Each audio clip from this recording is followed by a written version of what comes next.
tiempo que queremos evitar estos bulos que están manifestándose permanentemente por la parte de la derecha y la ultraderecha en España, de que la inmigración es un problema y es el primer problema de los españoles, cuando nosotros vemos que a veces, más que un problema, es una oportunidad, no solo para las personas que vienen, sino para los que estamos aquí.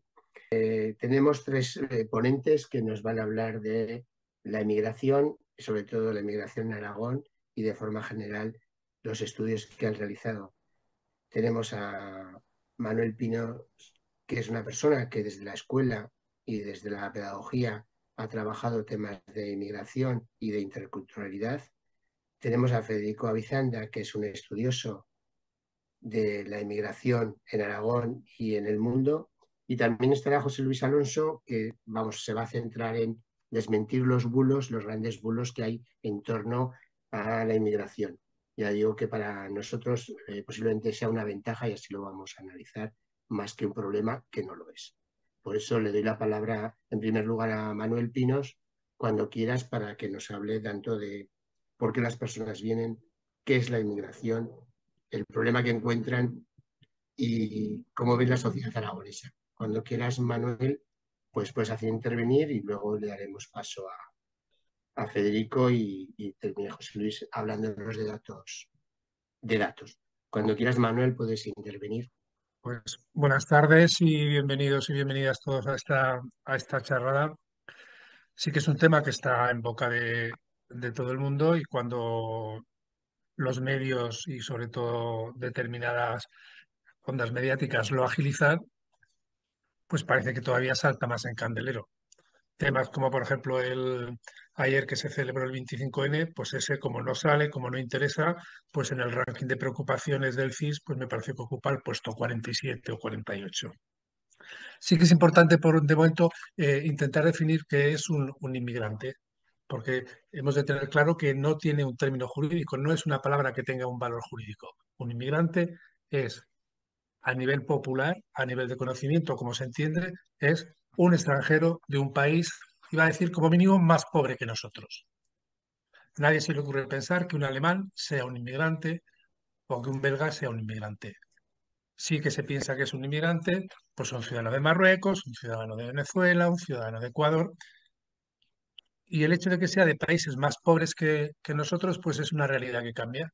Ha habido momentos de nuestra historia reciente, los últimos 20, 25 años, que los argentinos no eran considerados inmigrantes y cuando vino el famoso corralito, pues los argentinos pasaron a tener la consideración de inmigrantes.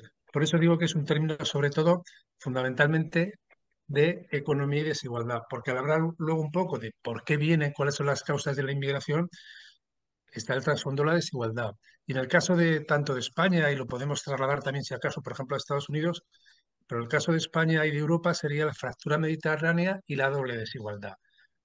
Si cogemos el cuadrante de los países del sur de Europa y del norte de África, vemos que de cada 100 nacimientos, pues 80 se están produciendo en el sur y apenas 20 en el norte, mientras que la distribución de la riqueza es a la inversa. El 80 o el 85% de la riqueza está en el sur de Europa, en la zona de Europa, mientras que el 20% restante está abajo. Esa doble desigualdad hace que la gente, las personas, tengan motivaciones para salir. Por ir un poco rápido, la segunda causa importante sería las fronteras. Las fronteras no están cerradas, son permeables y hay una vía legal y otra ilegal. La legal la conocemos todos. Visados, aeropuertos, fronteras terrestres, autobuses con el espacio Schengen. Por ahí es por donde está entrando el 95% de la inmigración. Con una salvedad, que es decir, si quieres venir de Ecuador, tienes que venir con un visado de turista, con la ida y la vuelta pagada, y cuando vienes aquí renuncias a la vuelta y te quedas aquí. Y la ilegal, que a nivel de cifras es la menos importante, lógicamente es la más trágica. Es la que salta siempre en los medios y es la que se vende desde determinadas plataformas mediáticas como la invasión, nos invaden. Y esa es la más trágica porque es todo el tema de las mafias, de las pateras, de los cariucos que están llegando al sur de Europa. Hemos de pensar que otra razón por la que los inmigrantes vienen es porque por mucho que tengamos un contexto de crisis, en España y en Aragón hay un mercado de trabajo abierto. Sigue habiendo puestos de trabajo para esta gente que viene. Otro motivo, si los vamos numerando sería el cuarto, es la estrategia de guerrilla migratoria por parte de algunos gobiernos del sur.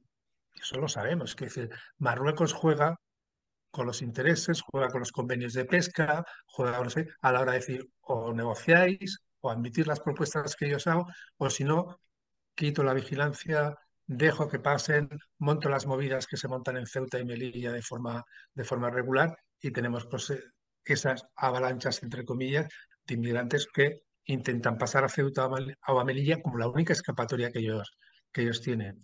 Y luego para mí hay otra razón que es muy importante y que es la más ideológica, y es que en un contexto de mundo global, que estamos de pensamiento único, donde los capitales se pueden mover de un sitio a otro, ¿por qué las personas no? ¿Qué derecho tenemos nosotros como ciudadanos europeos o como ciudadanos españoles a decir que alguien, sea del país que sea, no tiene derecho a intentar venir aquí? Toda esta amalgama de gente cuando viene, ¿qué problemas son los que se encuentran cuando llegan a Europa, a España o cuando llegan concretamente a Aragón? Pues yo creo que el primero, sobre todo, son, después de haber cruzado miles de fronteras, de venir, como decimos alguna vez y en algún texto, con los pies y el alma cansados de cruzar fronteras, se encuentran con nuevas fronteras, en este caso culturales, mentales, de idioma, que hacen que vivan en un contexto totalmente diferente al que ellos tienen. Y eso lo que les genera en el fondo es una inseguridad legal y jurídica. No se conceden los permisos que se tienen que conceder, las peticiones de asilo o de refugio se retrasan. En el caso, por ejemplo, cuando el tema de Ucrania sí que se agilizó de una manera pasmosa, pero en otras situaciones no. Entonces, esa inseguridad legal y jurídica les hace vivir en un limbo que a veces nos extraña, pero podemos tener personas que después de llevar años, aquí en Aragón en concreto, en Zaragoza, con papeles legales, llega un momento que por un contrato de trabajo que no les vence, que no se les renueva, se quedan en situación administrativa irregular. Y ahí tenemos pues todo el tema que luego salta de los ilegales. ¿No? Hay mucha gente que después de 10 años en España retoma pasos atrás a una situación de ilegalidad. Todo esto conlleva esta situación de inseguridad legal y jurídica, evidentemente, a una situación laboral discriminatoria. Es decir, todos sabemos qué situaciones están trabajando la mayoría, volvemos a lo de siempre, los peores trabajos, los que nadie quiere, preparados y con una capacidad reivindicativa mínima. Mínima porque, pues en muchos casos, están trabajando sin documentación, sin papeles, y eso hace que los empresarios y la gente de alguna manera se aprovechen de estas situaciones. Solo tienes que pensar, o tendríamos que pensar qué pasaría en los pueblos porque yo lo estoy viendo en pueblos muy pequeños, con quién está cuidando a nuestros mayores actualmente. Si esas personas ahora mismo desaparecieran, generarían un caos social. Porque luego ya los demás problemas que tienen aquí, pues son un poco los que tenemos los ciudadanos de aquí. Es decir, un difícil acceso a la vivienda, pues si el de la vivienda está fatal para la gente joven, para mis hijos, para mis sobrinos, pues qué os vamos a contar para esta gente? Porque se añade un componente más, no es la primera, ni la segunda, ni la tercera, que a un piso que está de alquiler, si llama un inmigrante, solo por el tono de voz, le van a decir que no. Y si llamamos nosotros 10 minutos después, ese piso sigue estando alquilado. La atención sanitaria es otro problema que tiene, que afortunadamente en Aragón es de los sitios donde yo creo que mejor hace tiempo ya se resolvió, primero a finales de los 90, con una tarjeta sanitaria, independientemente de la situación legal, que me parece lo mínimo. Es decir, porque sí que había en otros sitios que las urgencias se atendían, un parto se atendía, pero el posparto no, y entonces tenían que ser las ONGs, Cáritas, no sé qué, los que de alguna manera tenían que echar una mano a esas personas. Y el otro problema, desde mi punto de vista, sería el problema de la educación. Hubo momentos que pensamos que en Aragón habíamos conseguido avances importantes y luego yo creo que llevamos unos años de franco retroceso. Pensar que la educación de estos chavales de origen extranjero, de origen inmigrante, es prioritario. Las escuelas o los institutos se convierten en el único, muchas veces, espacio que tienen de convivencia obligada.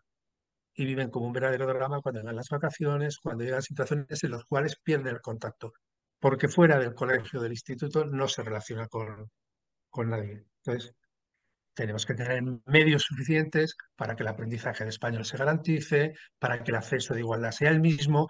Hay que informar a los padres para que las expectativas de estos chicos y chicas que vienen de fuera no sean hacerlo obligatorio y a trabajar, sino que puedan aspirar a ser lo que quieran.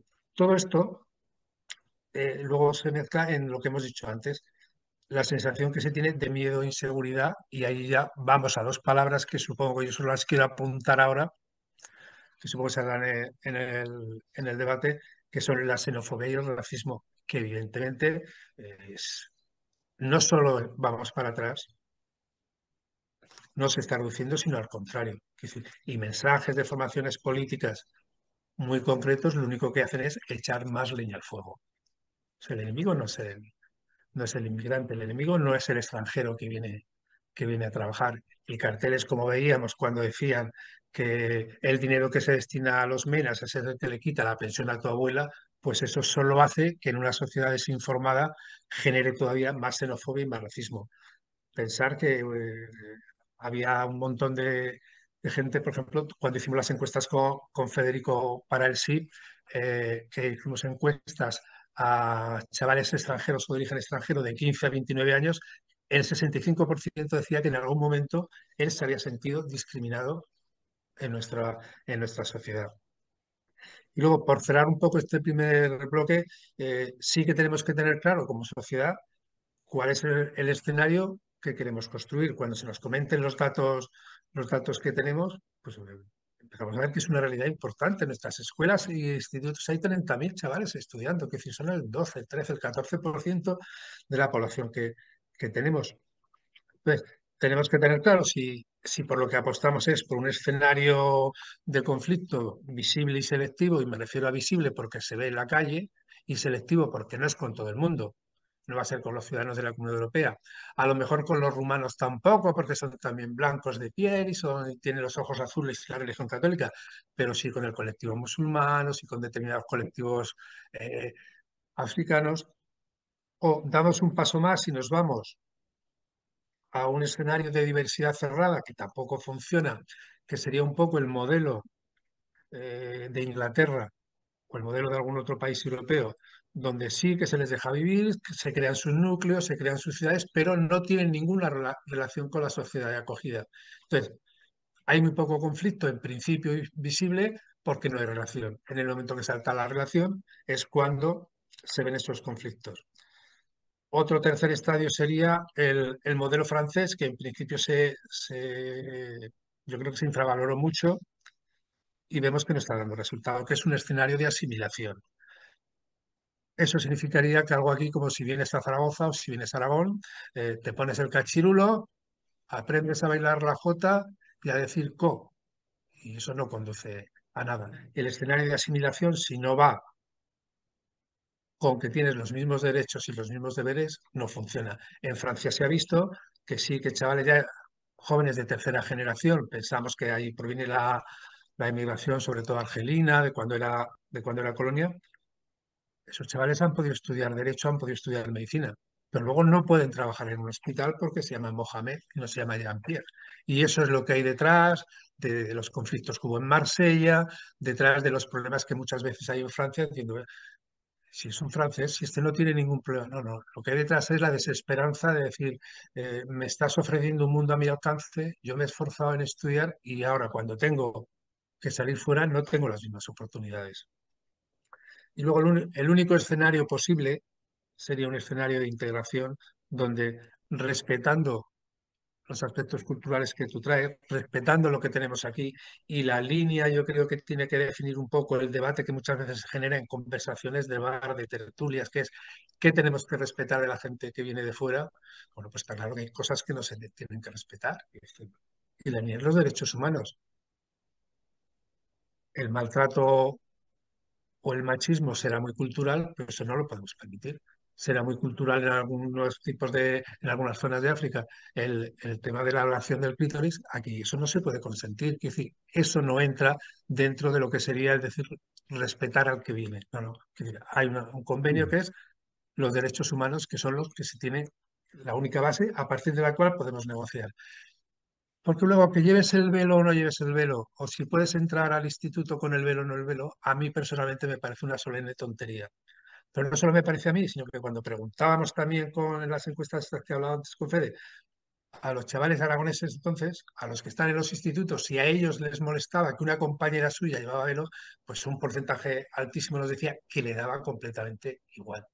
Entonces no nos tenemos que quedar en la anécdota, sino trascendir en lo importante. Entonces, este escenario de integración sí que exige, por un lado, lo que decíamos antes, un compromiso político y exige, desde luego, una parte muy importante que yo creo que lamentablemente está dejando, que es el trabajo diario desde el campo educativo. Es decir, ¿por qué los críos, cuando entran en infantil, le da igual que el compañero de al lado sea azul, amarillo, negro o de color rosa? Es que le da completamente igual.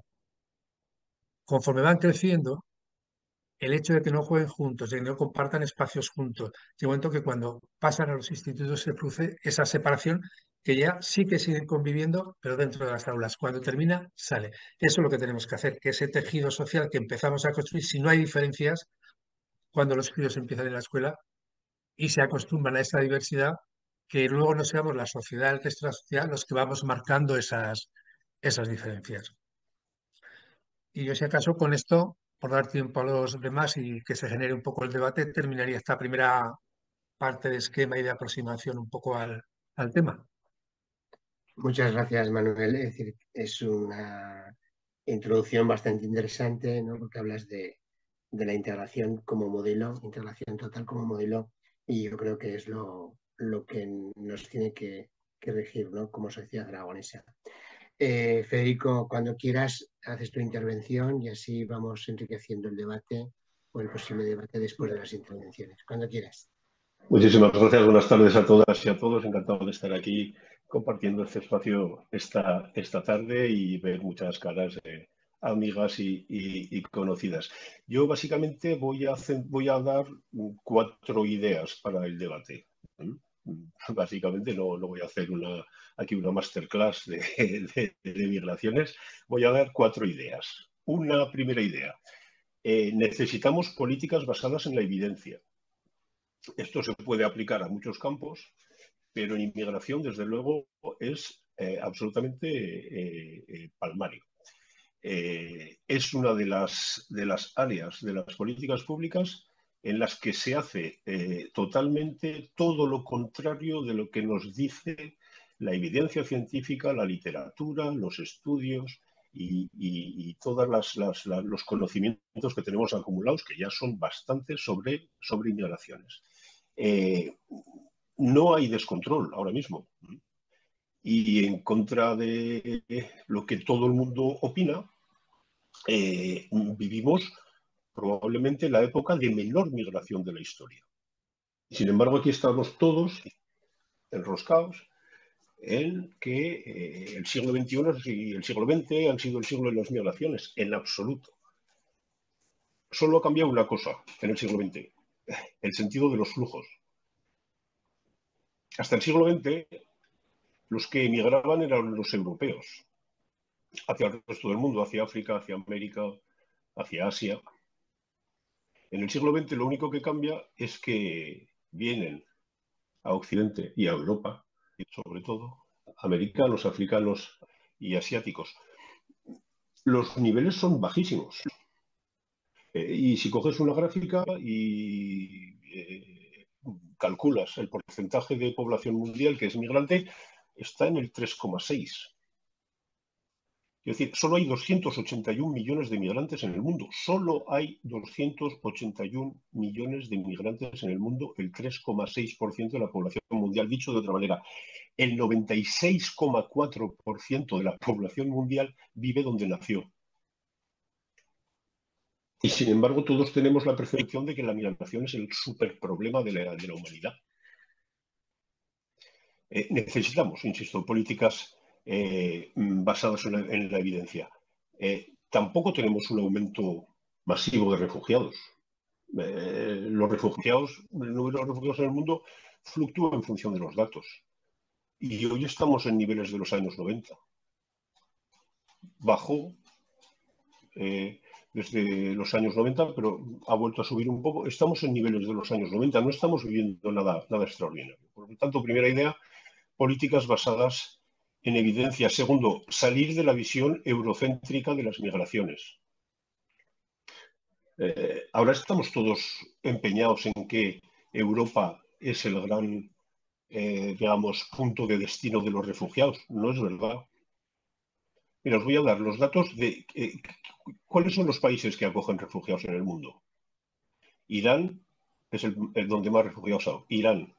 El segundo, Turquía. El tercero, Alemania. El cuarto, Colombia. El quinto, Pakistán. El sexto, Uganda. El séptimo, Rusia. El octavo, Polonia. El noveno, Perú. Y el décimo, Bangladesh.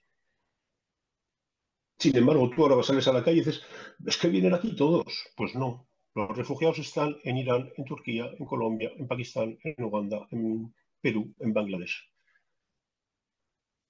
Tenemos que salir de esta visión eurocéntrica. De la misma manera, cuando hablamos de migraciones, la inmensa mayoría de las migraciones no se produce entre regiones o entre continentes, se produce dentro de las regiones y los continentes. ¿Qué nos dicen los datos? Una vez más, viendo los datos, que el 90% de los migrantes africanos se quedan en África, que el 83% de los migrantes asiáticos se quedan en Asia, que el 73% de los migrantes latinoamericanos se quedan en América Latina. Sin embargo, todos tenemos la percepción de que nos invaden aquí y se van de ahí. No, las migraciones son al interior de las naciones y al interior de las regiones. Tenemos que salir de esa visión eurocéntrica. Y cuando hablamos de inmigración, ¿qué hacemos siempre? ¿Cuál es el impacto de la inmigración en los países de destino? ¿Y qué pasa con el impacto de la inmigración en el país de origen? ¿Qué supone para el país de origen que se vaya gente? ¿Qué supone para los países de tránsito? ¿Qué supone para los propios migrantes? Pues, segunda idea, como os decía, salir de esa visión eurocéntrica de las migraciones. Tercera idea, distinguir entre la retórica política y las políticas reales. O sea, los inmigrantes son la excusa perfecta para alimentar la retórica del caos. Es decir, ¿por qué se utiliza la inmigración para decir que las fronteras son un caos? Las calles son un caos, la educación es un caos, la sanidad es un caos, los servicios sociales son un caos. Y claro, cuando hay un caos hay que poner orden. Entonces yo frente a ese caos, frente a ese relato del caos que alimento a través de los inmigrantes, ¿qué propongo? Orden. Y a la gente, a los seres humanos nos gusta el orden. No nos gusta el desorden, por regla general. Por eso funcionan también los discursos. A la gente le gusta el orden. Pero claro, para vender mi discurso del orden, tengo que convencerte de que vives en un caos. Y la inmigración es la excusa perfecta. Y es más, muchas veces cuando oímos discursos xenófobos y racistas contra los inmigrantes nos quedamos en eso. El discurso racista, el xenófobo, bla, bla, bla. Yo creo que esos discursos van más allá. Porque en realidad lo que pretenden esos discursos es poner en cuestión pues, lo público, poner en cuestión el Estado de Derecho, poner en cuestión la democracia. Pero claro, os voy a poner un ejemplo. Si tú consigues convencer a la sociedad española que el ingreso mínimo vital es una paguita para inmigrantes, cuando llegues al poder lo vas a tener muy fácil para suprimir el ingreso mínimo vital. No, he suprimido la paguita para los inmigrantes. No he suprimido, os pongo un ejemplo al azar, no he suprimido una prestación social del Estado del Bienestar. No estoy yendo en contra de las políticas de lucha contra la pobreza. No, estoy suprimiendo una paguita para inmigrantes. Por eso, los inmigrantes ya nos lo hicieron, No sé si os acordáis, en 2012, cuando el gobierno de Rajoy se carga el Sistema Nacional de Salud y introduce la condición de beneficiario y se carga el Sistema Nacional de Salud, ¿qué excusa pone? Hay que acabar con el turismo sanitario. a los inmigrantes le cuesta mucho dinero al Sistema Nacional de Salud y eso no se puede permitir. Y la gente aplaude con las orejas, claro. Porque si tú le tienes que explicar a la gente que está recortando en lo público, igual no le gusta. Pero si le convences de que lo que estás haciendo es recortar supuestos privilegios que tenían unos pocos y que encima no son de aquí, pues mucha gente que no es ni racista ni xenófoba te va a aplaudir con las orejas. Insisto, hay mucho de retórica política y hay que distinguir entre eso y las políticas reales. El ejemplo perfecto es Meloni. Meloni llega al poder, voy a expulsar a los inmigrantes, voy a echar a los inmigrantes, sigue con su discurso, llego a acuerdos con Albania para enviar ahí a los solicitantes de asilo, soy la más dura con la inmigración, eso es lo que dice Meloni. ¿Y luego qué hace Meloni? Pues multiplicar por 2 las cuotas de residencia en Italia, de entrada de inmigrantes en Italia. En 2022 en Italia funcionan por cuotas anuales, en 2022 había una cuota de 77.000, la ha subido a 130 y tantos mil para 2023, a 150.000 para 2024 y ha doblado y a 177.000, creo, 178.000 para 2025 y además una cuota suplementaria de 40.000 para trabajadores temporeros. ¿Veis un poco la diferencia entre la retórica y las políticas reales? Y claro, yo creo que lo que tenemos que combatir es esa idea de que se puede poner en cuestión el Estado de Derecho así como así, que se puede poner en cuestión lo público así como así. Lo público es universal, si no ya no es lo público, es otra cosa. Y claro, ¿qué es lo bueno de los inmigrantes? ¿Por qué sale gratis? Porque no votan. Claro, los inmigrantes no votan. Puedo decir lo que me dé la gana de ellos. Me da igual. Esta gente no vota. Electoralmente, rentabilidad del 200%. Fijaros, en las elecciones locales, los comunitarios votan. ¿Os imagináis en un pueblo en el que el 25% del censo son rumanos? Que alguien se presente a las elecciones diciendo que todos los problemas del pueblo son los rumanos. No se dice eso. Es más, en los pueblos en los que hay un 25% de rumanos, hay hostias para meter un rumano en las listas. Entonces vamos a avanzar también en el derecho a voto de los inmigrantes. Y si los inmigrantes tuviesen derecho a voto, los extranjeros, bueno, probablemente algunos discursos se matizarían. Y última idea, tenemos que cambiar el relato. Primero, una constatación, la izquierda no tiene discurso sobre inmigración desde hace años. Años. Claro, ahora nos preguntamos todos, ¿cómo es posible que la derecha y la ultraderecha hayan copado el terreno? Es que se lo hemos dejado en bandeja. No hemos tenido discurso sobre inmigración desde hace años. Muchas personas hemos reclamado que hubiese un discurso claro sobre inmigración y unas propuestas claras sobre inmigración. Ay, no, Fede, es que eso no da votos, no, ese tema mejor no tocarlo. ¿Y ahora qué hacemos? Ir a rebufo constantemente. La ultraderecha suelta sus bulos y vamos detrás a intentar desmentirlos. Y hacemos campañas antirrumores y hacemos no sé qué y vamos a desmentir los bulos. Yo creo que esto es una batalla medio perdida. Quiero decir, tú lanzas el bulo es inmediato, funciona, se viraliza. Para desmontar el bulo necesito que me escuches 10 minutos. ¿Y quién te escucha 10 minutos hoy en día? Pues poca gente, ¿no?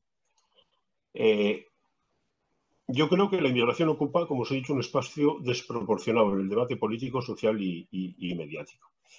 Y creo que tenemos que cambiar el relato porque estamos atrapados en un marco de debate que es estéril y absurdo, que es la inmigración como problema versus la inmigración como solución. Entonces, para unos, la inmigración es la madre de todos los problemas. Es una amenaza para nuestra seguridad, los menas, ahora menas se ha convertido en sinónimo de delincuente, las bandas latinas que van con machetes, es una amenaza contra nuestra seguridad física, es una amenaza para nuestra seguridad económica, nos quitan el trabajo, bajan los sueldos, aumenta el paro. Es una amenaza para nuestra identidad, nuestras costumbres, nosotros vamos a tener que acabar asumiendo la suya. Ese es el relato que hay ahora por parte de unos, ¿no? Inmigración, la madre de todos los problemas. Y claro, abro un paréntesis, si la inmigración es una amenaza, ¿en qué acabamos convirtiendo las políticas de inmigración? En políticas de seguridad, políticas de gestión de fronteras propias y externalizadas, políticas de control de la irregularidad, políticas de seguridad. Eso es lo máximo que hay ahora en el discurso sobre inmigración. Y abro otro paréntesis. Si la inmigración es una amenaza, ¿quién gestiona las amenazas? El Ministerio del Interior. Es alucinante. En todos los países la competencia de inmigración está en interior, en prácticamente todos los países. En este país, cuando desde el Ministerio de Trabajo, Inclusión y Seguridad Social y Migraciones se ha intentado avanzar en políticas de integración de los inmigrantes, el Ministerio del Interior es el que ha puesto vetos. Bueno, entonces, como os digo, por una parte tenemos los inmigrantes, que la inmigración es la madre de todos los problemas, pero es que enfrente la inmigración es la solución a todos los problemas. Los inmigrantes ocupan los nichos laborales que los autóctonos no queremos, nos pagarán las pensiones, van a revertir el envejecimiento y la natalidad, ya no habrá despoblación en el mundo rural, el mundo será un lugar más feliz.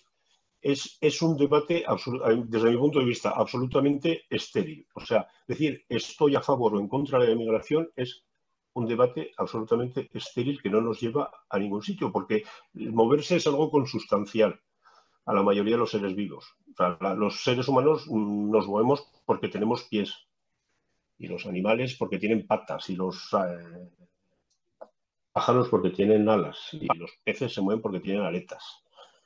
¿Qué tenemos que hacer? Es intentar abrir un debate de ideas y razones que deje de lado los instintos primarios, ¿eh? Para ver cómo gestionamos ese fenómeno. Que puedes estar a favor o puedes estar en contra. Pero que pasado, o sea, es como si dijeras, estoy en contra de que salga el sol. Pues vale, estupendo. Estás en contra de que salga el sol saldrá mañana. Estoy en contra de la inmigración. Cojonudo. Habrá migrantes mañana. Entonces, vamos a intentar ser capaces de cambiar ese relato, de a favor o en contra, y sin ver cómo identificamos y minimizamos los efectos indeseados, potenciamos las oportunidades en origen, no nos olvidemos nunca, qué pasa en origen, qué pasa en los países de tránsito y qué les pasa también a los propios migrantes, y ver cómo solucionamos. El otro día salió un estudio donde se ha visto la gestión de la inmigración es un inmenso desperdicio de capital humano. Nos cuesta 17.000 millones de euros al año el racismo y la xenofobia en España. Primer estudio que se ha hecho, un 1,3%, un punto 3 del PIB. Entonces, bueno, ahí os dejo estas 4 ideas y luego seguimos con el debate, si queréis, ¿vale? Gracias, Federico, cuatro ideas muy extensas, pero vamos, yo me quedo con que hay que basarse en la evidencia. Me ha parecido muy importante lo de no votan, por lo tanto, si votan y tuvieran derechos, no, tuvieran muchísimo más, por lo menos, sensibilidad política y algunos otros temas que sí que se abrirán en el debate. Muchas gracias y vamos, cuando quieras ya, José Luis, nos quitas los bulos Vale. que tenemos, ¿no? Y que nos meten todos los días. Datos, voy a dar datos sobre todo. Bueno, buenas noches a todas y a todos los que estamos ahora conectados y a los que nos vean después. Yo tengo que pedir perdón porque mi voz está con un catarro de esos permanente que llevo ya 20 y tantos días con él. Y entonces, pues de vez en cuando incluso a lo mejor quito el micrófono para poder toser. Pero bueno, vayamos a los temas. Voy a dar fundamentalmente los datos de Aragón, mm, por aquello de centrarnos en nuestra región. Pero sí que quiero dar un poquitín, en primer lugar, los datos nacionales. En España en estos momentos somos 48,5 millones de habitantes y casi 9 millones han nacido en el extranjero. No digo que sean extranjeros porque hay casi dos o que tienen doble nacionalidad o que han sido nacionalizados. Claro, los nacidos extranjeros quiere decir que son el 18%. En Aragón estamos en una proporción similar, es decir, somos 1.350.000 personas y son unos 240.000 los extranjeros, los nacidos en el extranjero. Eso es 1 de cada 6. Bien, la situación, me voy a basar bastante en los datos de la Fundación Basilio Paraíso, que creo que deberíamos aprovecharlo porque es una organización así bastante neutra o incluso no próxima a nuestra ideología, pero bueno, tiene un componente social muy alto y hay que reconocérselo, y ha hecho un informe muy bueno realmente. No voy a dedicarme a desmentir los bulos estos de las fotos y las cuestiones, porque ahí hay una plataforma buenísima que yo os recomiendo que sigáis, que es Maldito Bulo, que realmente yo he entrado antes preparando esta reunión y he visto más de 150 desmentidos que han tenido que hacer de todas esas cosas que se dicen sobre las violaciones o los inmigrantes estos que llegan con un iPhone que vale 15.000 euros, etcétera, etcétera, cosas de ese tipo, pero que se sueltan periódicamente y vamos, se sueltan muchas veces a lo largo del día y que, como decía Federico, y que pues van calando en la opinión pública también. Lo que la Fundación Basilio Paraíso coge datos del INE, del Instituto Nacional de Estadística, y dice que de aquí al año 39 probablemente en Aragón seguirá subiendo un poquitín la población y como más, y al final acabará que 1 de cada 4 de los ciudadanos el año 39 en Aragón habrá nacido en el extranjero. Estoy diciendo nacido en el extranjero, es decir, los nacidos en España de estos padres y madres no los contamos ahora mismo. Claro, ¿cuál es el porcentaje de irregulares que hay?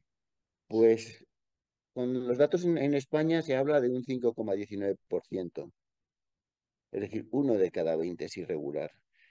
La Fundación Basilio Paraíso, en base a sondeos que ha hecho, llega a la conclusión de que en Aragón es el 9%. Bueno, probablemente sea así.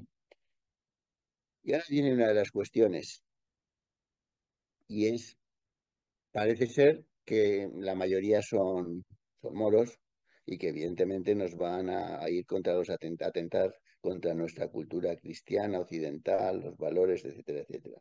Vayamos un poquitín a los datos.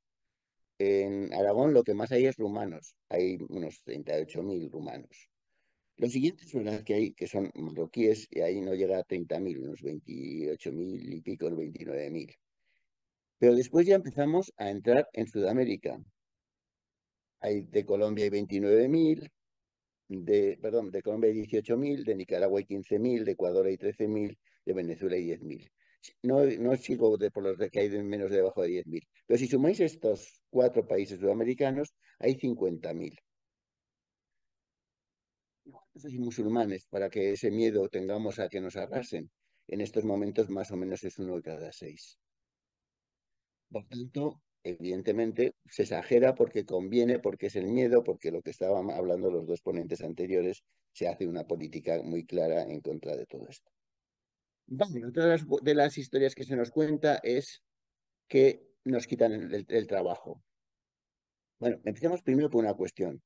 En Aragón, desde el año 21 hasta el año 24, en que han entrado bastantes extranjeros, yo no estoy hablando de inmigrantes, estoy hablando de extranjeros, porque es la forma en que estoy hablando, y por lo tanto incluyo a los rumanos, incluyo a otros países europeos.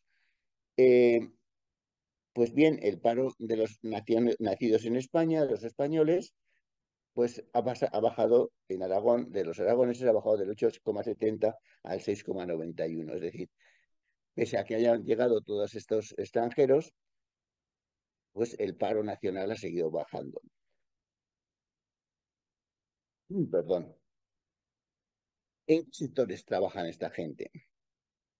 Pues fundamentalmente trabajan en el sector del hogar. Eh, el sector del hogar trabajan casi un 17%.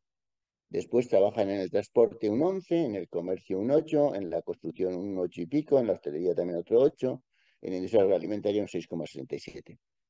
Es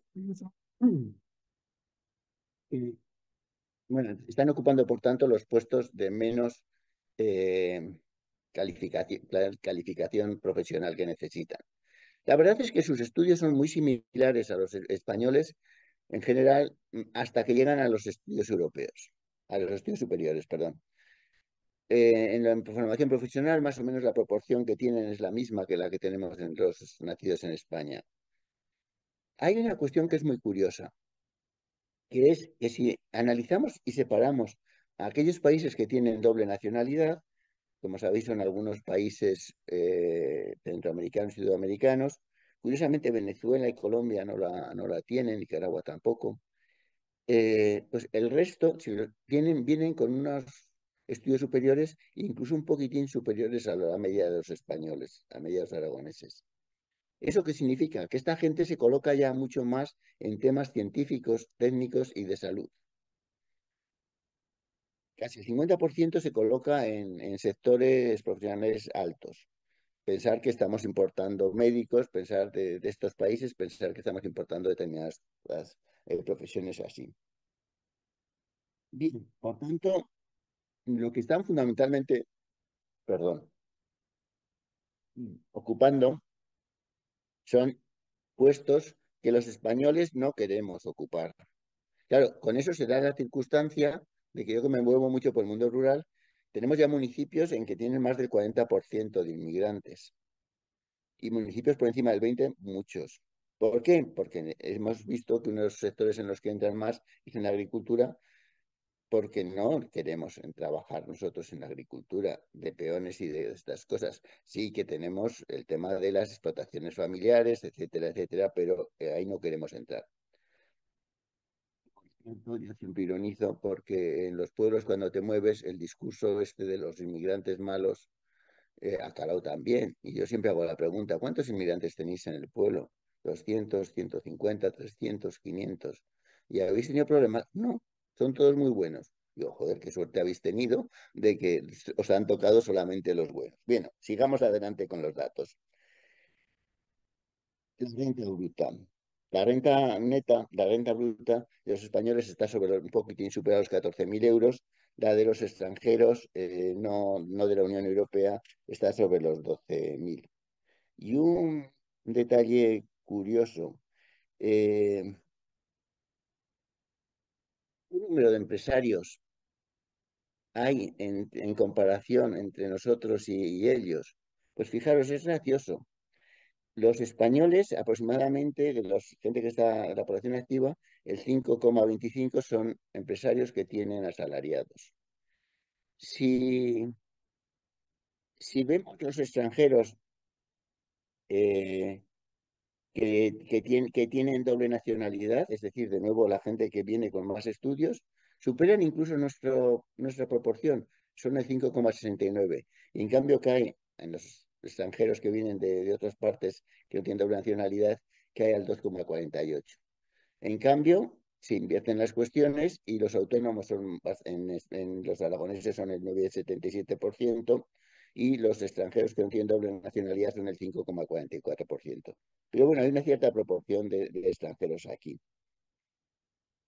¿Qué es lo que hace y qué gastos tenemos? Porque evidentemente nos colapsan, según dicen la sanidad, nos colapsan todas las cuestiones. Pues fijaros, en Aragón solamente el 0,9% del gasto de pensiones va a parar a extranjeros. Es lógico, es una población mucho más joven. Dentro de 40 años, evidentemente, serán la mayor proporción, o probablemente, pero ahora mismo es así. En sanidad, que nos colapsan tanto, no llega al 2,10% según la Fundación Basilio Paraíso. ¿Qué quiere decir esto? Van más a los temas de pediatría, porque son los que están teniendo los niños y niñas. Evidentemente, el gasto mayor en sanidad lo hacemos las personas mayores y evidentemente hay muy poca proporción de personas mayores en ellos.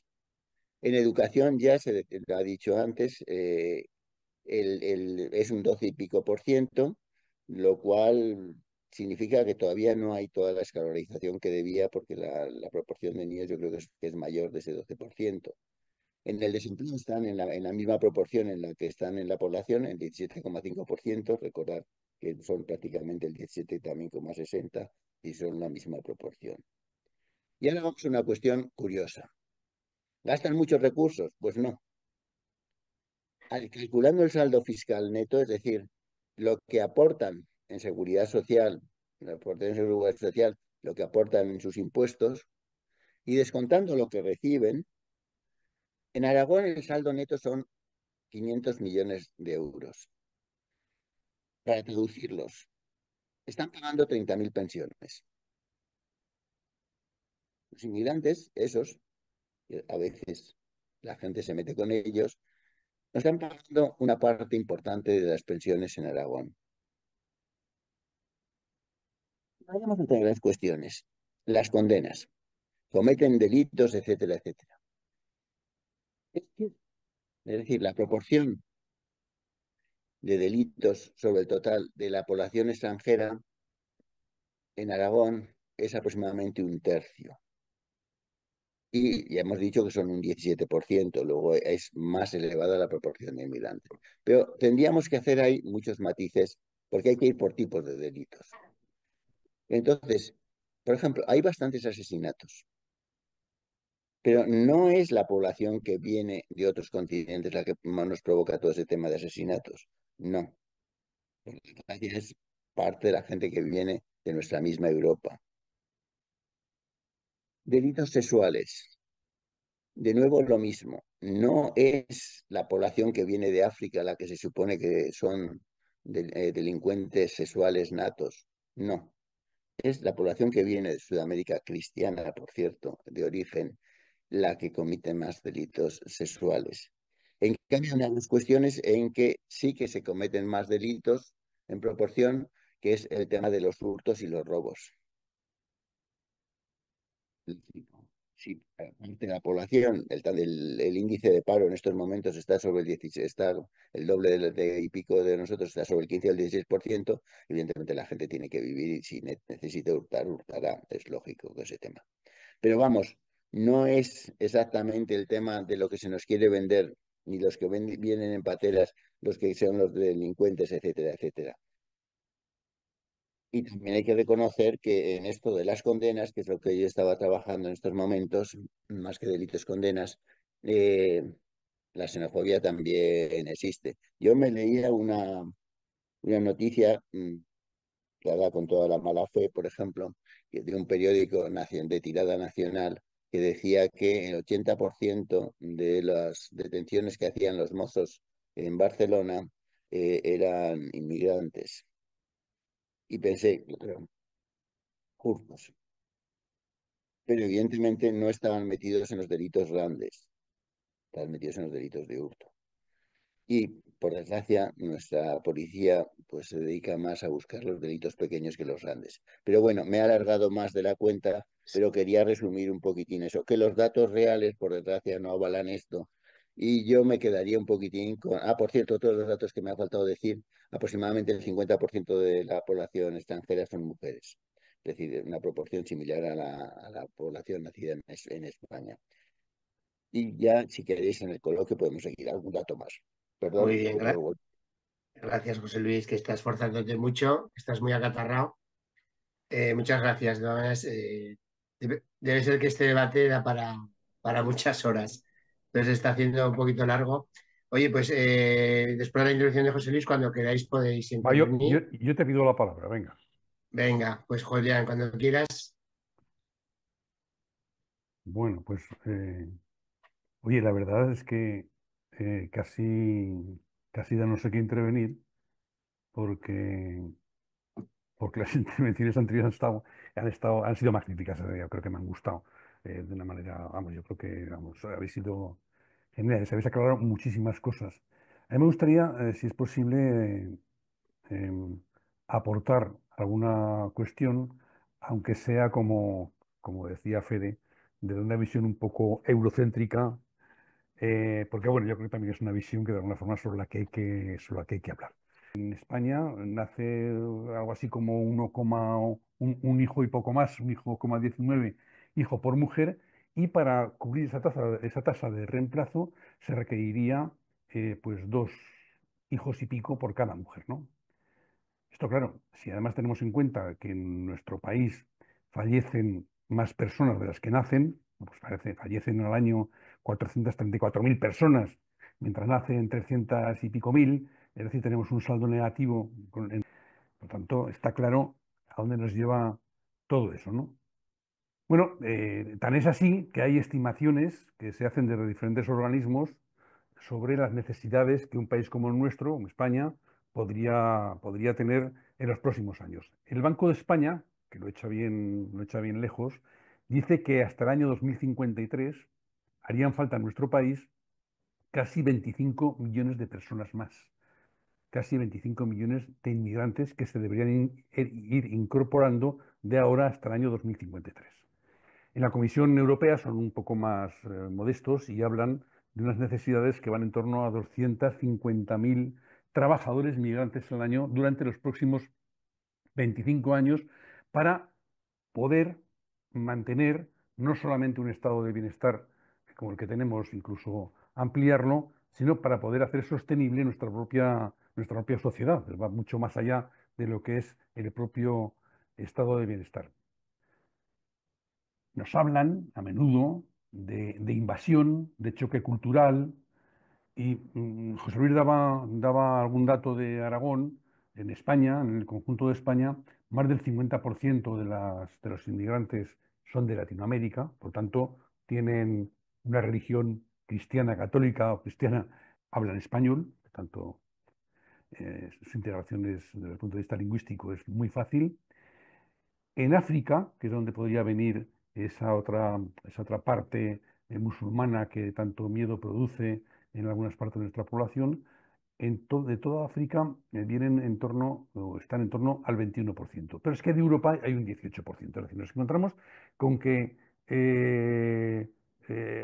algo más de un 80%, en torno al 80%, entre pitos y flautas, podrían ser Europa y de América. Por lo tanto, la consigna esa del choque cultural enorme y de la invasión con los datos se aclara, ¿no? Hay un problema en nuestro país y un problema que lo produce la irregularidad, ¿no? La irregularidad, según la red Esenciales, estima que en nuestro país hay 500.000 personas en situación irregular.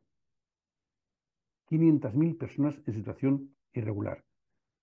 La irregularidad pues lleva a la explotación laboral, lleva a altos grados de pobreza, a exclusión social, a vulnerabilidad y por otra parte, y hay que tenerlo en cuenta también, algunos deberían tenerlo en cuenta cuando se les calienta el morro con el tema de la inmigración, que lleva a un dumping salarial y a la competencia desleal entre las propias empresas. La realidad de nuestros inmigrantes, y también Fede hacía alusión a ello, y negar también nuestras propias necesidades como país, como espacio, y continuar con modelos que generan irregularidad, tal y como estamos viviendo, pues es un problema, es lo que realmente genera problemas. Desde luego las soluciones no son las medidas policiales, no son muros cada vez más altos, ni nada por el estilo, ¿no? Bueno, yo creo que sí, no se ha hablado nada en esta charla, pero yo creo que sí que hay que valorar positivamente el proceso de regularización, el nuevo reglamento de extranjería que ha cometido el gobierno. Va a suponer reducción de plazos y trámites, va a suponer ampliar y consolidar y facilitar las figuras de arraigo. Va a permitir trabajar a las gentes que vengan, a las personas que vengan para estancia en estudio, para estudios, no más de 30 horas a la semana. Pero bueno, se pretende mejorar la situación, pero la realidad es que, bajo mi punto de vista, de no tomar otro tipo de medidas efectivas, más estructurales, no tardará tiempo en generarse nueva bolsa de regularidad y estaremos otra vez en las mismas, ¿no? La apuesta, bajo mi punto de vista, tiene que ser por potenciar formas reguladas y garantistas, ¿eh? Se habla de algunas de ellas y se viene hace años hablando de ellas y yo creo que no se acaba de atinar en cómo acogerlas, no sé si siquiera si es posible ponerlas en marcha. Hablamos de contracción en origen, de migración circular, de profundizar en los arraigos y para esto, desde luego, para cualquier tipo de política sobre migración haría falta también una dotación suficiente de recursos humanos económicos que agilicen procedimientos. Bueno, de eso no se dice nada, pero es necesario. Y también hay aspectos que hay que poner encima de la mesa. La llegada de personas de otros países supone hablar de vivienda, un problema serio que tenemos en nuestro país, supone hablar de educación, como se ha dicho, también de formación profesional, de protección social, de lo que es el estado de bienestar, cómo se extiende y cómo llega también a los que vienen por aquí, de sanidad. Y para esto yo creo que hace falta, no sé si retomar, en tiempos me da la impresión de que estaba el tema bastante mejor que últimamente, estrechar la colaboración entre la administración, los sindicatos y organizaciones patronales y entre las asociaciones de inmigrantes y ONGs. También hace falta sensibilización y todas estas entidades pueden colaborar a que se vaya también en esa dirección. Me gustaría insistir en la necesidad de que la administración se coordine muy seriamente con sindicatos y organizaciones empresariales que están muy cerca del mercado laboral, que están al tanto de los problemas que hay en el mercado laboral y que son entidades que también por su propia situación pueden ayudar mucho a la integración, pueden ayudar mucho a la sensibilización. Yo creo que ese tema de ese tipo de cuestiones hay que retomarlas, hay que potenciarlas, ¿no? Bueno, hay otra consigna que se dice, nos quieren quitar el trabajo y por lo tanto sí que me gustaría hablar un poco de mercado laboral. Voy a intentar hacerlo rápidamente, ¿no? ¿Algún dato se ha dado? La población activa en España es de 24 millones y pico, la población activa española es de 15 millones y pico, y la población activa extranjera es ya de 5.512.000, que supone el 22% del total de la población activa en nuestro país. Pero fijaros, hay un dato que sí que me parece importante. Y es, bueno, todos sabemos que la tasa de actividad la tasa de actividad es aquella tasa que mide en porcentaje de personas que son activos, que trabajan o que buscan empleo de entre las personas mayores de 16 años. ¿Vale? Entonces, en España tenemos una tasa de actividad del 59,04%. La tasa de actividad de los españoles, de cada 100 personas, 57 o están trabajando o están buscando empleo. Sin embargo, la tasa de actividad de los extranjeros está en el 69,33%, es decir, supera en un 12% la tasa de actividad de los españoles. Esto ya, desde luego, desmiente aquello de que los inmigrantes vienen aquí a vivir de lo que les damos, a vivir de la jeta y a vivir de los demás. Sin embargo, el paro en estos momentos está sufriendo, lo están sufriendo mucho más los inmigrantes. Mientras la tasa de paro total es del 12,29%, en la última encuesta de la población activa, la tasa de paro de los nacidos, bueno, de los que tienen nacionalidad española, porque hay personas que no han nacido en España y que tienen la nacionalidad española, está en el 10,74%. Sin embargo, la tasa de paro en los extranjeros está en el 18,6%. Sufren más el problema del desempleo. ¿Y esto por qué se explica? Pues por otro de los fenómenos en los que suceden en nuestro país y que indican claramente que los extranjeros no vienen a robar el trabajo a nadie, no roban el trabajo a nadie. Trabajan fundamentalmente en campañas agrícolas en el campo, en la hostelería, en el servicio doméstico, en logística, es decir, eh, sectores con un empleo bastante volátil o ligado a temporadas que hace que la temporalidad en los inmigrantes, en los extranjeros, sea bastante superior a lo que es la media y bastante más superior de lo que es la de los españoles. Bueno, en definitiva, a mí me gustaría simplemente resaltar ya rápidamente que a mí me da la impresión los extranjeros son contribuyentes a la creación de riqueza de nuestro país. Si no hubiera habido la afluencia de extranjeros que hubo en tiempos pasados, sobre todo antes de la última crisis, en aquella expansión económica que tuvimos, no sé realmente cómo estaríamos, ¿no? Son contribuyentes netos a nuestra economía, contribuyen fundamentalmente a nuestro estado de bienestar social y contribuyen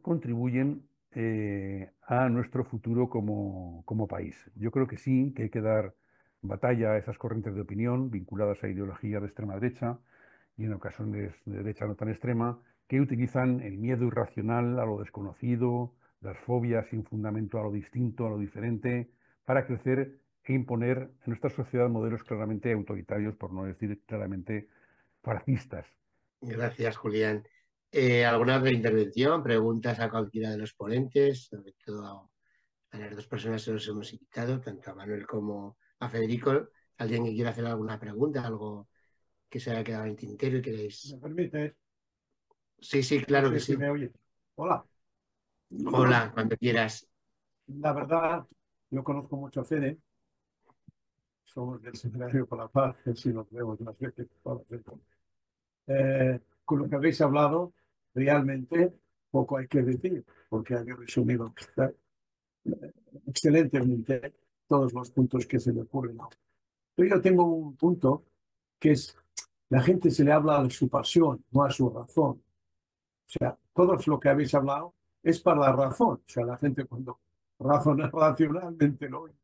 Claro, pero es que la mayoría de la gente no razona y no lee.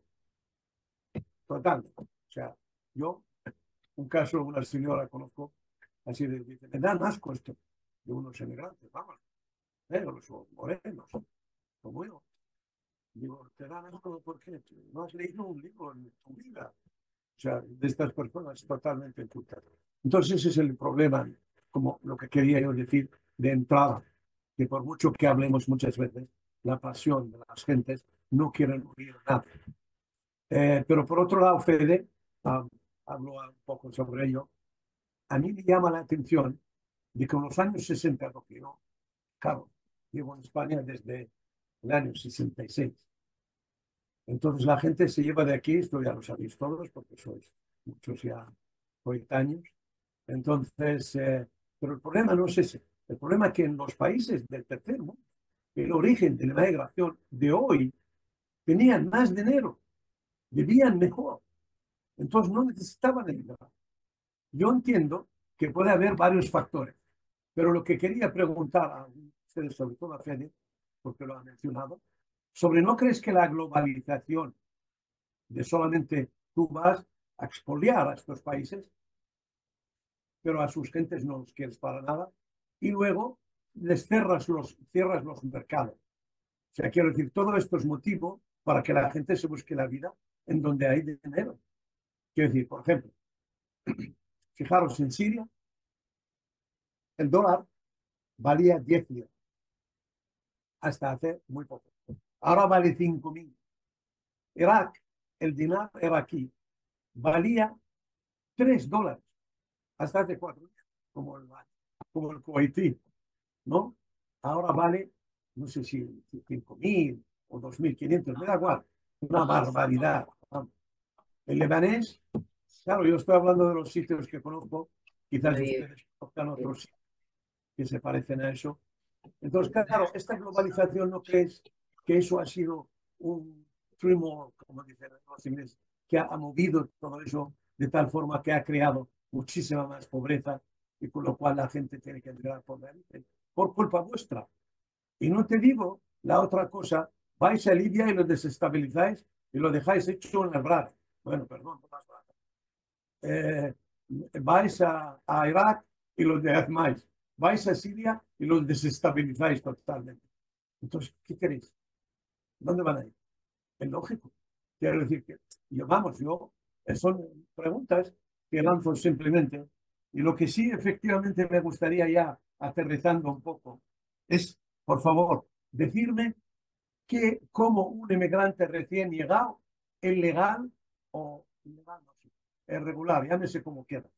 Un marroquí, un somalí o no sé quién, llega a la frontera en España y entra y inmediatamente le damos 500 euros para que vaya tomando cerveza.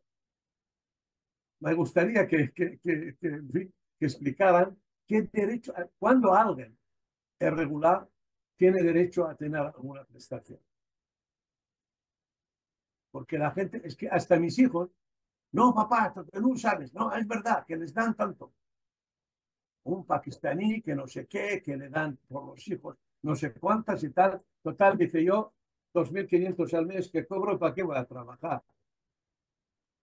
Por otro lado, como ha dicho alguno de ustedes, pero la plataforma aragonesa, no sé cómo se llama, se necesita, yo tengo compañeros, amigos, empresarios y gente que trabaja en empresas gordas, no hay trabajadores en España, no hay, se vuelven locos por encontrar en la construcción especialmente, porque habéis mencionado otros oficios, pero en la construcción no lo hay. Entonces, me gustaría que le explicarais o me explicarais a mí para que yo pueda responder que cuando alguien tiene derechos a una prestación, ¿qué condiciones tendría que tener para tener unas prestaciones? Porque no me lo creo. O sea, de que alguien nada más entrar por la puerta, si el ingreso mínimo se ha vuelto loco la gente para conseguirlo y todavía no han cumplido el 30 o el 35% de su cometido, vamos, que la gente que lo cobre. Entonces eso me gustaría, o sea, eh, es una cuestión que eso, la criminalidad me parece que lo ha contado José Luis. Eh, Tenía yo esta en mente de que parece ser los violadores, los criminales, pero parece ser que el porcentaje, o sea, si por ejemplo la inmigración son 8 o 9 millones y el resto de los españoles 40 millones, pues en proporción las criminalidades se parecen, porque son seres humanos, ¿cierto? No es tan diferente. No quiero agobiaros con más asuntos, os agradezco mucho esta charla y a vuestra disposición si hay alguna cosa que he dicho que no se ha entendido. No, se ha entendido muy bien, ¿eh? Muchas gracias. ¿Alguien le quiere contestar? Federico, ¿le quieres contestar? Que te hacía alusión a ti mismo. Sí, hola Fahmi, ¿qué tal, amigo? Sí, nos conocemos ya de hace muchos años y fijaros que dice Fahmi que está aquí en España desde el 66, que yo ni había nacido y tú ya eras de aquí. Para los que dicen que no eres de aquí, pues mira, cuando yo nací hace Era estudiante. 55 años, cuando yo nací hace 55 años, tú ya eras de aquí. A ver, varias cosas. Empiezo por lo último, si quieres. ¿Qué derecho a prestaciones tienen las personas en situación irregular? Ninguno. Ya está. O sea, una persona en situación irregular en España no tiene derecho a prestaciones sociales y ya está. O sea, se acabó el tema. O sea, por mucho que la gente piense que hay, bueno, ¿os acordáis esa campaña en el metro de Madrid de Vox?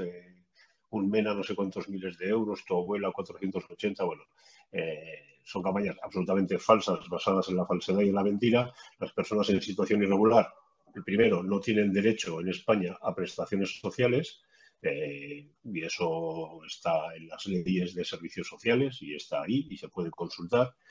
Otra cosa diferente también, cuidado, que a veces hablamos de, por ejemplo, has dicho, una persona en situación irregular que llega a la frontera. Hombre, si solicita asilo ya no está en situación irregular.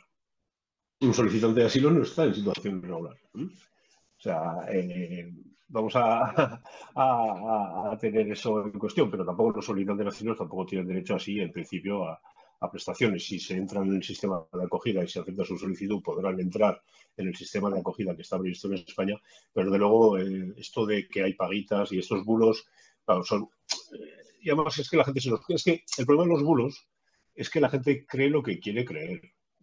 Entonces, a partir de ahí, por eso es tan difícil de desmontar. Al final, siempre, no, que sí, que a mí me han dicho, que tal. Pero todavía hoy en España hoy hay gente que dice que los chinos no pagan impuestos. Y a estas alturas de la vida tengamos que explicar que toda persona que está en este país pues paga impuestos es un poco complicado. Pero bueno, eso, los derechos a prestaciones, ninguno para las personas en situación irregular. Luego, la pobreza, lo que hablabas antes, es un poco largo, pero la pobreza no es la causa de las migraciones. Me parece una idea de bastante sentido común y esto se ha estudiado bastante y desde la economía se ha estudiado mucho sobre las causas de las migraciones y ya la evidencia científica nos dice que la pobreza no es la causa de las migraciones. No migran, los migrantes no proceden de los países más pobres y los migrantes no son los más pobres tampoco. ¿Por qué? Porque no migra quien quiere, migra quien puede. Es costoso migrar. Es costoso migrar. Cuesta dinero, cuesta capital, cuesta organizarse, cuesta dinero. Los pobres somalíes se mueren en Somalia.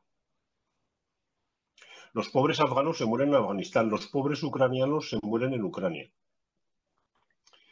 Y lo que se mueve por el mundo, básicamente, a ver si, con todas las comillas que merece lo que voy a decir, ¿vale? Lo que se mueve por el mundo son clases medias, insisto, con todas las comillas que queráis poner. Un premio Nobel de Economía, Michael Clemens, en un artículo no hace mucho, el año pasado creo que lo sacó, como mucho, vino a demostrar una hipótesis que ya había en el estudio de las migraciones de los años 70. Y es que, fijaros, pasa una cosa muy curiosa. Los países, conforme se desarrollan, lo que se observa es que la gente sale de esos países, aumenta la emigración. Y conforme se va desarrollando un país, va saliendo gente. Michael Clemens en su trabajo lo que llega a decir es que hasta unos $10.000 per cápita la gente va saliendo, luego esa curva baja. ¿Por qué? ¿Por qué se va la gente cuando los países se desarrollan? Porque puede. O sea, la migración no es solo una cuestión de querer, es una cuestión de poder. Pero sí que estoy de acuerdo contigo en que, evidentemente, con la globalización, si tú abres una autopista hacia África, por la que tú envías capitales, envías bienes en tiempos de la colonización, evidentemente por esa autopista vuelve gente. Eso es evidente. Pero insisto, las migraciones eran mucho mayores, lo que os he comentado al principio. Las migraciones en el mundo eran mucho mayores en el siglo 8, 9, 10, 12, 14 que ahora. Vivimos la época de menor movimiento de personas en el mundo, a pesar de la imagen que tenemos absolutamente distorsionada de esa realidad. Así, por no alargarme más y porque haya más intervenciones. Gracias, Fede. ¿Alguna otra intervención? ¿Alguna otra pregunta? Hacia Manuel sería interesante que le hiciese alguna pregunta, algún tema. A mí me gustaría comentar sobre esto que se ha dicho, porque yo disiento. La causa fundamental de las migraciones es la política. A ver, y la inseguridad ciudadana que está relacionada con la política. Países que nos vienen de Sudamérica, bastante gente. Nicaragua, sabemos el régimen que hay en Nicaragua. Colombia, sabemos el triángulo de la droga y de otras cosas. Venezuela, sabemos también lo que está sucediendo, más lo que se está vendiendo, lo que pueda suceder. Intervenciones en Siria, intervenciones en Afganistán, intervenciones en no sé dónde.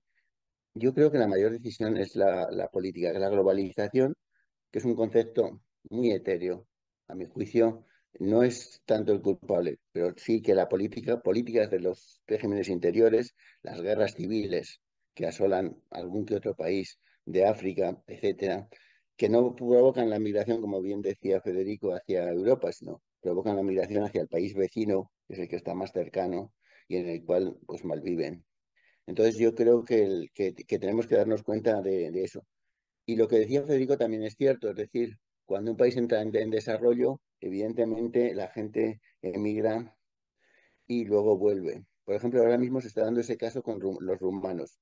Los rumanos están volviendo a Rumanía, porque Rumanía en estos momentos está en un proceso de desarrollo acelerado y ellos han salido, han enviado dinero a sus familias, pero en estos momentos están sabiendo que pueden ganar incluso más dinero en Rumanía que en España. Entonces una parte importante ya está volviendo. Y eso se ha dado con otras nacionalidades históricamente, nada más. Muy bien, José Luis, ¿alguna otra intervención? ¿O queréis ya ir cerrando, Manuel? Manuel, ¿hace alguna intervención ya para ir cerrando porque ya se nos ha hecho tarde? Me permite solo una cosa. Sí. Totalmente de acuerdo con José Luis por decir, es que yo dije una razón, no es que todas las razones. Lógicamente la migración tendrá muchísimas razones y sobre todo las políticas indiscutiblemente. Y las represiones que hay en muchos sitios, habrá mucha gente que diga que a la desesperada salen. Quiero decir, se lanzan al aire. Perdón, solo el aire. No, muy oportuno porque además va ligado una guerra como fue en Siria, pues inevitablemente la gente salió por no morir y eso empobreció Siria y la guerra ha empobrecido Siria. Es que hay cosas que son muy ligadas. Yo lo entiendo así, ¿no? Es decir, la gente no sale porque quiere, sino porque necesita Yo soy de salir. Jordania. Nosotros Pero no éramos, cuando yo necesariamente. llegué aquí, 2 millones. 2 millones. Hoy somos Eh, 11 millones. Todos son emigraciones, o sea, lo que ha dicho Fede. No vienen a Europa, no solo a Europa. Muy bien. La cantidad Estamos, de sirios aquí Pero estamos en... fijaros, el país que más inmigrantes tiene en el extranjero es la India. El segundo, México. El tercero, Rusia. El cuarto, China. Es decir, el mapa de la pobreza no se corresponde con el mapa de las migraciones. Los países más pobres no emiten migrantes. Así que, quiero decir, si tú, o sea, que haya personas en Europa procedentes de países pobres es un hecho, pero un hecho no es una teoría. Es un hecho, pero no es una teoría. Y deducir de que haya personas de países pobres en Europa o en Occidente, que la pobreza es la causa de las migraciones, es un salto que no es absolutamente tan fácil de demostrar, ¿eh? Yo insisto en eso, es un debate largo, ¿eh? Es un debate largo, pero ahí lo. Sí, sí, muy bien. Manuel, ¿quieres hacer una intervención final? Y vamos cerrando ya, si no hay más Sí, intervenciones. que admite muchos matices la inmigración, evidentemente, que en muchos contextos, no digo que salgan los más guapos, pero es que salen los más preparados y muchas veces como proyectos incluso familiares o de comunidad. Es decir, hay una comunidad de gente o una familia que apuesta para que uno pueda, pueda salir del país. Y luego el otro, a mí el tema de los bulos sí que lo tenemos un poco perdido y lo que me produce tristeza es que lo tengamos perdido con la gente joven. Porque que gente muy mayor pueda entrar en ciertas dinámicas, yo lo acepto. Pero que chavales de 15, de 16, de 17, de 18, gente que está estudiando en la universidad, entre al trapo de empezar a marcar esas diferencias o justificar, pues yo no lo termino de entender. Eso significa que algo estamos haciendo muy mal. Desde el sistema educativo, desde las familias, desde un montón de sitios, porque no estamos dando esa información veraz. Como lo estamos haciendo muy mal en otros aspectos. Me remito, por ejemplo, pues a lo que os comentaba antes, de cuando el CIS varía las historias con lo de la violencia de género. Es inconcebible, no lo podemos entender. Pues que con esto pasa exactamente lo mismo. Y sí que me preocupa otra cosa y es que yo creo que la xenofobia y el racismo están en aumento. Están en aumento, quiero decir, una cosa que tendríamos que tener más limitada está en aumento.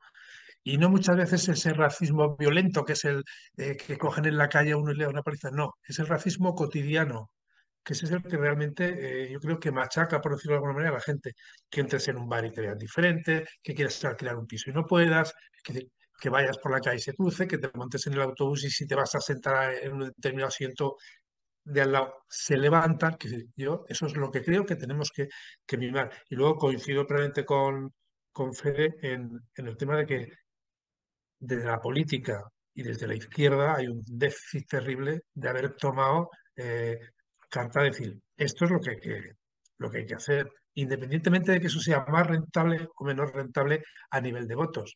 En las encuestas que hicimos, por ejemplo, los jóvenes aragoneses hasta los 23 años, el 85% pensaba que los inmigrantes deberían tener derecho a voto. Y eso yo sí que creo que es otra reivindicación que sería importante. ¿Cuál es el miedo? Bueno, pues que si votan en Calatayud, bueno, si quieren un alcalde rumano lo tendrán, pero ya tienen una concejala, quiero decir, y no pasa nada, no se estructura nada. Y sobre todo apostar por un poco, y con esto acabo, que esta discriminación, esta xenofobia es del miedo al diferente, el no conocimiento. Si en el barrio le ponemos nombre al senegalés con el que nos cruzamos por la mañana, o a la tienda donde pasamos a comprar que la lleva una marroquí le ponemos nombre, ya cambia, ya deja de ser el moro, deja de ser el negro, deja de ser el sudamericano. Si le ponemos nombre, yo creo que empezamos a incorporarlas en este tejido de barrio. Y sí, yo creo que sí que sería importante el poner nombre a esa diferencia. Concluyo. Muchas gracias, Manuel. Muchísimas gracias. Fede, ¿quieres terminar con unas palabras? ¿Alguien más? Por terminar ya, ¿eh? No, yo solo, sí, insistir en lo que llevamos peleando, pues personas como Manuel y yo desde hace muchos años, un poco por redundar en lo que necesitamos espacios de encuentro que no los tenemos. eh, eh, coexistimos todavía, más que convivimos, y tenemos que ir hacia esa convivencia. Y necesitamos hablar en términos de ciudadanía. Es decir, que aquí no hay un ellos y un nosotros. Hay una ciudadanía que tenemos que conseguir. Yo creo que el reto es conseguir tener, pues eso, pelear por tener y pelear por unos valores compartidos. ¿Eso va a ser complicado? Pues sí, va a ser complicado, pero yo quiero seguir creyendo en que será posible trabajar por una sociedad diversa, una sociedad cohesionada. Yo creo que tenemos que apostar por eso, nada más. Pues muchas gracias, yo creo que aquí lo dejamos. Muchísimas gracias. Desde luego, vosotros dos tenéis una visión muy, muy real de la situación. José Luis nos ha aportado los datos, nos ha descubierto los bulos, que son muchos y además muy preocupantes, como decía Manuel, que los jóvenes estén aceptando y comprando esos bulos y que son muy fáciles de comprar porque siempre se busca un chivo expiatorio en la vida y los emigrantes se la han puesto a la derecha muy fácil. Muchísimas gracias. Muchísimas gracias por la información. Da mucho debate.